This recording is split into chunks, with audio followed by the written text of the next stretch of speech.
Bonjour à tous et à toutes, j'espère que tout va pour le mieux pour vous. Je suis Ishapela. Bienvenue sur ma chaîne. Aujourd'hui, je vais vous parler des superstitions. Mais avant, prions. Abba Père, merci pour ce message. Renouvelle la pensée de ceux qui vont l'écouter afin qu'ils ou elles ne se laissent plus effrayer pour un rien. Au nom glorieux et puissant de Jésus-Christ. Amen. Depuis l'enfance, on entendait souvent dire, si tu fais ça, si tu vois ci, voilà ce qui va t'arriver. À chaque fois qu'on se retrouvait dans la situation décrite, on s'attendait à recevoir la conséquence qui nous avait été prédite. Pourtant, cela ne se réalisait pas toujours, mais on y croyait dur comme fer. Oh là là, c'est ainsi qu'on s'enfermait dans un cercle vicieux de cause à effet bidon. Oui, je dis bidon parce que Dieu dit tellement de choses qui contredisent toutes ces superstitions. Mais parce que nous ne méditons pas sa parole, nous périssons. Cette conclusion, je ne l'ai pas inventée. Dieu le dit dans sa parole, dans Osée 4:6, il est écrit « Mon peuple périt faute de connaissance ». Et où se trouve cette connaissance? Dans la méditation de sa parole. Je me propose dans cette vidéo de te présenter au moins deux versets bibliques que tu pourras utiliser pour venir à bout de ces superstitions et donc t'en libérer. Mais avant, je vais définir ce que c'est qu'une superstition et je vais lister quelques-unes que j'en connais. Alors, qu'est-ce qu'une superstition? Selon Google, une superstition, c'est le fait de croire que certains actes, certains signes entraînent mystérieusement des conséquences bonnes ou mauvaises. C'est aussi la croyance aux présages, aux signes. Comme quelques superstitions, je peux te citer en tout premier, le tout premier de la liste, l'horoscope. Oui, c'est celui qui fait le plus de ravages selon moi, car l'horoscope crée une addiction chez les personnes qui y croient et ainsi ces personnes définissent le temps de leur journée en fonction des présages de l'horoscope.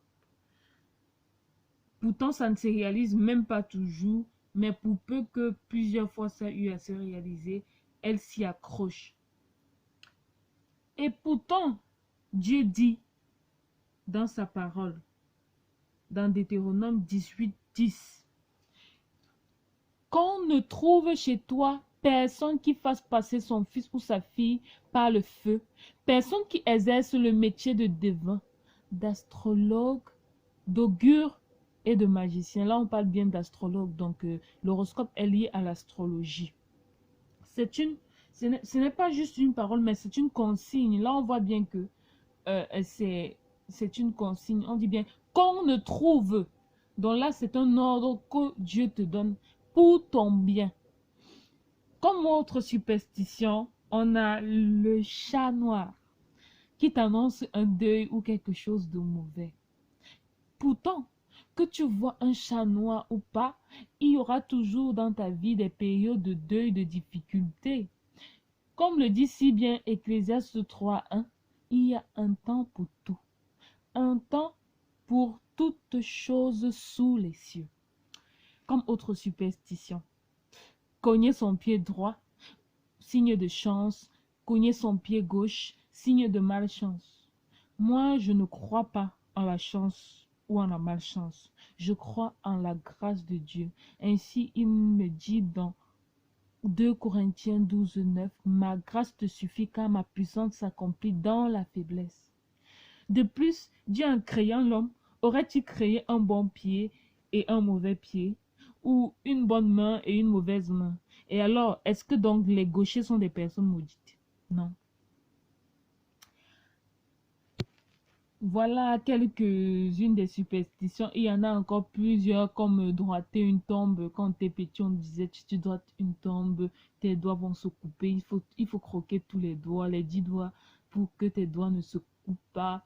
Il y en a encore plusieurs qui varient d'une culture à une autre, d'un pays à un autre. Prenons conscience que ces superstitions ne sont que de gros mensonges. C'est une arnaque sur laquelle nous nous basons pour définir la teinte joviale ou morose de notre vie quotidienne. J'en profite pour attirer votre attention sur cette parole de Job. Ce que je crains, c'est ce qui m'arrive.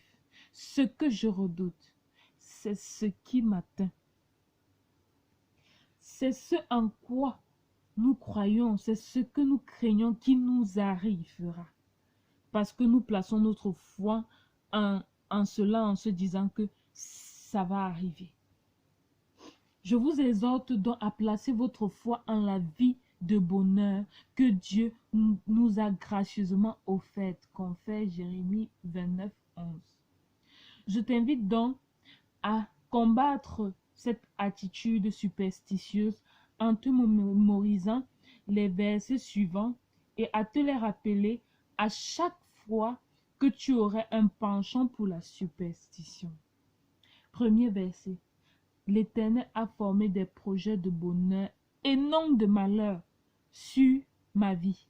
Confère Jérémie 29, 11. Christ nous a rachetés de la malédiction. Confère Galates 3, 13. Donc, aucune malédiction ne serait légitime dans notre vie, sauf si nous l'acceptons. Troisième verset. Toute arme forgée contre toi sera sans effet. Lire Ésaïe 54, 17. Et enfin, Luc 10, 19. Voici, je vous ai donné le pouvoir de marcher sur les serpents et les scorpions et sur toute la puissance de l'ennemi, et rien ne pourra vous nuire. Vous voyez bien que tout est normalement fait pour que tout se passe pour le mieux pour vous. Ça ne veut pas dire qu'il n'y aura pas de difficultés, mais vous êtes plus que vainqueur par Christ qui vous fortifie. Pour conclure, je vous encourage à sortir du cercle vicieux des superstitions qui vous volent votre joie avec votre consentement. Pour cela, médite les versets ci-dessus avec foi et rappelez-vous à chaque situation, car ces versets sont la parole de Dieu qui vous rendront libre, car la parole affranchit.